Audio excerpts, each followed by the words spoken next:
New to you, welcome to Bankery Lodge Hotel. Firstly, on behalf of the hotel, I would just like to say congratulations to Michael and Emma.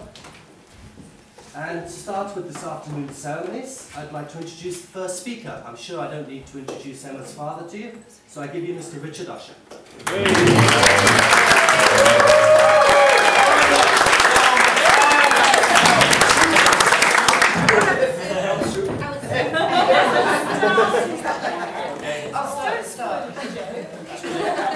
That joke, because I've been telling Mike and Ian all week that the first thing they have to say is, hands up those what want soup. Anyway, ladies and gentlemen, family, friends, and Abigail. Well, thank you all for being here today. It's really nice to see you. Thanks very much. As you say, if you don't know me, my name's Richard. I'm proud to be Emma's dad. A couple of things I have to say before I actually get started. Grandma sends her love to both of you. Unfortunately, Grandma fell down and broke her hip a couple of weeks ago, so she's in the hospital at the minute, so she couldn't make it today. It's a long way to come up from Lincolnshire in a Zimmer frame, so she sends her love. It's a set-up on Tuesday, so well, okay. And, but she would love to be here, but obviously she can't. I'd also like to do another couple of thanks. I'd like to thank the Reverend Donald Walker for such a lovely service today.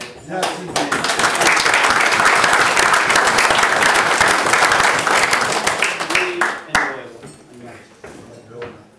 Also thank Robert, my brother, and Kimberly for playing the music. And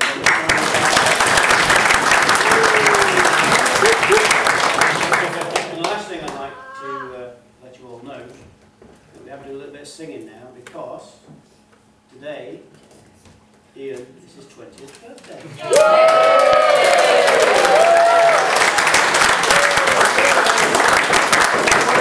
Before he stops blushing, happy birthday to you. Happy birthday to you. Happy birthday, dear Ian. Happy birthday to you.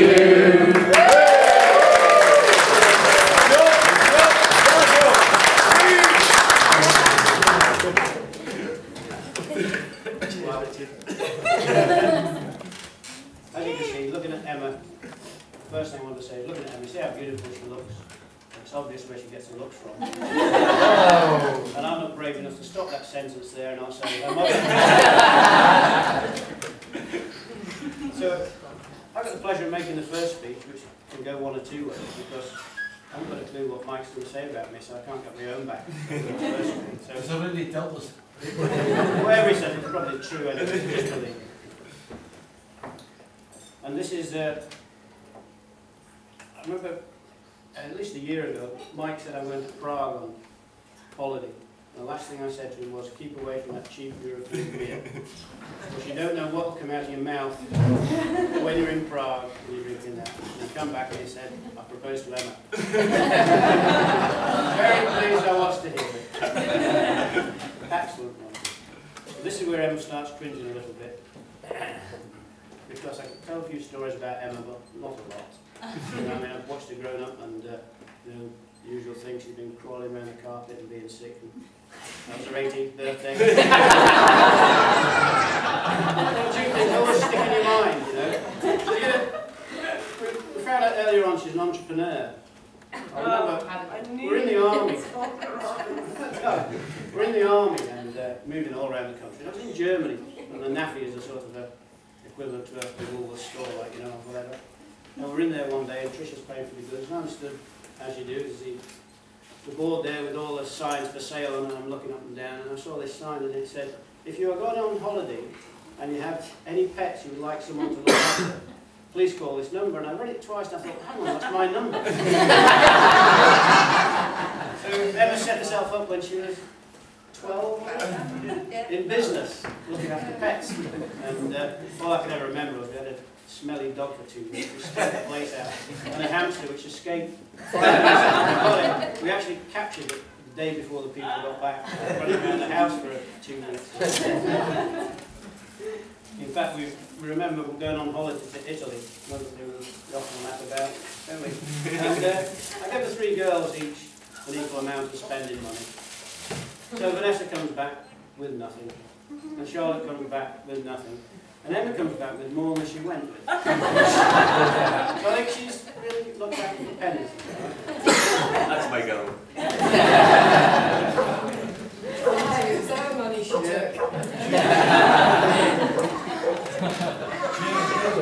She's very, how should we say, quick-witted in her own ways. I remember once, I got to pick her up from the beach ballroom in Aberdeen. It's about 3 o'clock in the morning. No, it wasn't. It was about 11 o'clock at night. And she was not very old, and obviously her and her friends that were delivering had been having a couple of drinks, which they shouldn't have been doing. And halfway to Bangor, she started to feel sick. I said, I'll stop and let you out the car. Oh, no, it's okay, keep going. I feel sick, I'll stop and let you out the car. No, next thing I know, the window's coming down. So, that night I thought, right, I've had enough of this. What would my dad do? I said, he'd kick me out of bed in the morning, he'd give me a bucket and a sponge, and he'd say, clean that car. So I thought, right, it's time for discipline. Put my foot down last night, you know. A bit late. So, I went up and said, in the morning, woke Emma and said, come on Emma, downstairs, I want you to get down there and clean that car right now. So anyway, I waited about 20 minutes and nothing happened, and then eventually this comes down the stairs in a dressing gown, and she said, Dad, here you are. And I held my hand out, and she dropped £2 coins in and said, put it through the car. Well,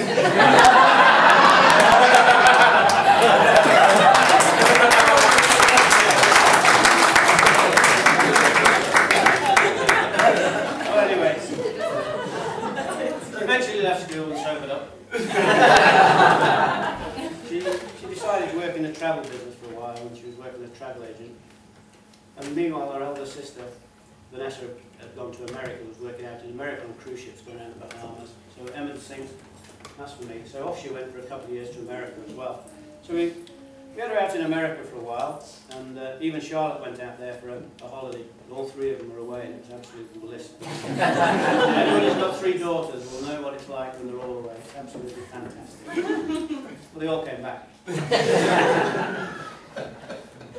And then Emma came back and decided what she was going to do with her life, and she thought, well, I'll make some good of it. So she went to university, studied hard, and she passed out of Kent University as a forensic psychologist. I'm not sure what a forensic psychologist is, but I've never met a forensic. You obviously need psychologists. Forensic psychologist. The first job, I wasn't too happy with that, though, was in Peterhead Prison. There's some very strange people in Peterhead Prison. But it was also handy. It was a good conversation starter when I said, what does your daughter do? And I said, she's in prison. But she's always been a good hard worker. And so has Mike. And a few of us will know, when he bought the house at Bridge of Don, bought the house at Bridge of Don, which wasn't in the best sort of condition we've ever seen in our lives. But Mike was in there, and he worked like a Trojan, from sun up to sundown. You can't ask for any better than that, to get the house ready for himself and Emma. And I remember one kitchen wall that had to be, we took the old kitchen, the old units out of the kitchen, we found a big recess behind us, gave a lot more room, so we thought, well, that'd be nice, we'll put the kitchen units in there that were already ordered, and found out there was a wall which had to be taken down and moved 2 inches. How we laughed.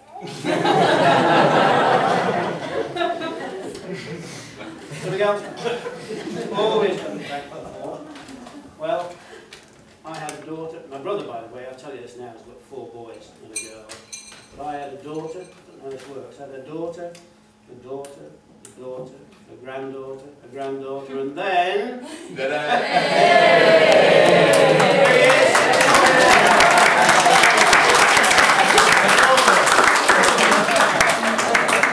That's a little boy's one, proud as sponge. I read a book, so I did a bit of reading about marriages. I'm not quite sure, I've been in one for 30 something years. I feel like Vanessa's age, yeah? And there's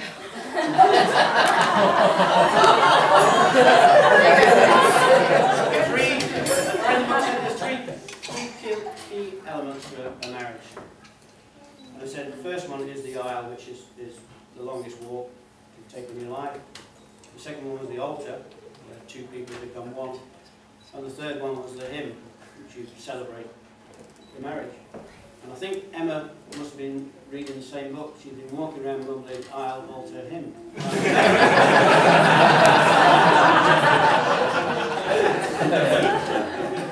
But we don't need to alter Mike whatsoever, because we all have to agree he's fine just the way he is, and it's a pleasure to welcome him into the family.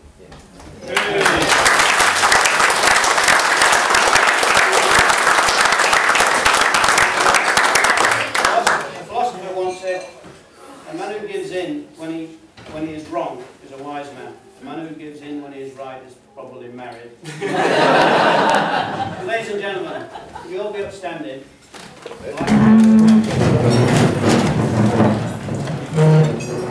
Ladies and gentlemen, the bride and groom.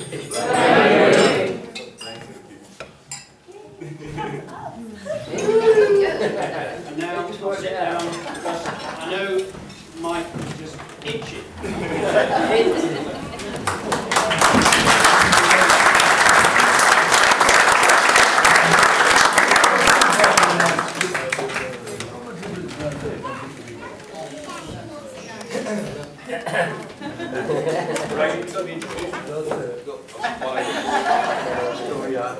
Okay, thank you, Richard, for those kind words. Good evening, ladies and gentlemen. On behalf of my wife and I,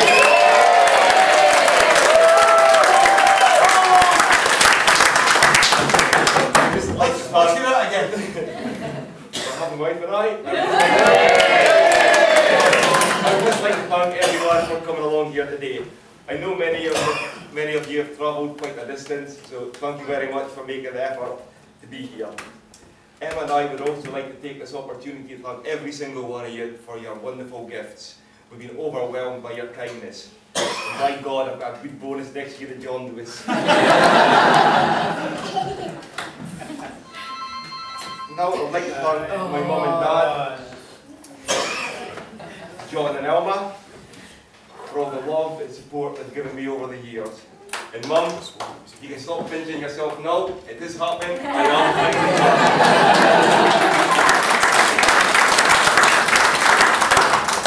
I'd like to thank both Richard and Trish for making me feel part of the family since the first day I met them. And I would especially like to thank Richard for giving away his beautiful daughter today. But after seeing this lot, I think it's all he's got left to give away.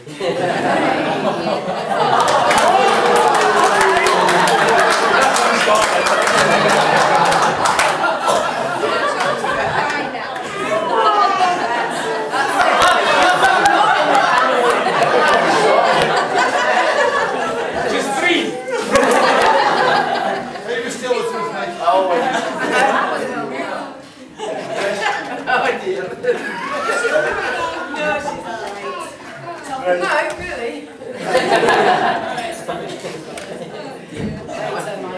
Trish, I'd like to thank you for all the hard work you've done to put this day together for us. As everybody knows, our life has become a little bit more hectic in the last 6 months, so without you, we would never have done it. Although when I say we, I do really mean Emma, because I've only had 2 jobs to do this whole wedding. 1, hire my coat, and 2, choose a table theme. Job well done, I guess. Right. Now I suppose I should start to tell you a little bit how I met my beautiful wife Emma. Want to just get some soup? No. Well, it all started one night when I went to a party. And across the room I saw this beautiful girl with long red hair, vivid blue eyes, and dare I say, stunning cleavage. So after a few shandies I thought, I might be able to introduce myself here. So over I went, introduced myself, and I commented on her beautiful red hair, her vivid blue eyes, and stunning cleavage. To which her reply was, the hair's dyed, the eyes are tinted lenses, and these are all mine, I can assure you. From that line on, I was hooked. And here we are, just a few short years later, man and wife.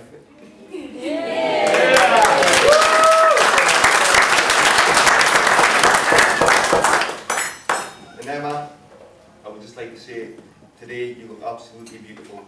honestly can't believe what a lucky man I am to marry such an intelligent, kind, caring.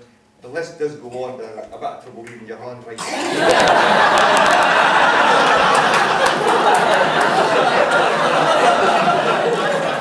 But seriously,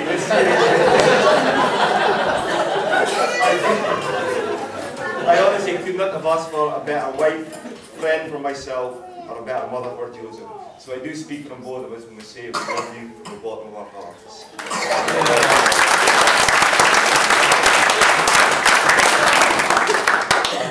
And I am looking forward to spending the rest of my life with you on this long and winding road. Well done. Right, just a few more things to do. First of all, this is where it gets a wee bit complicated. I would like to thank the ushers, not the in-laws, Amos and Graham. If you'd please stand and accept this gift, please, from me and Emma. Thank you very much, boys. Job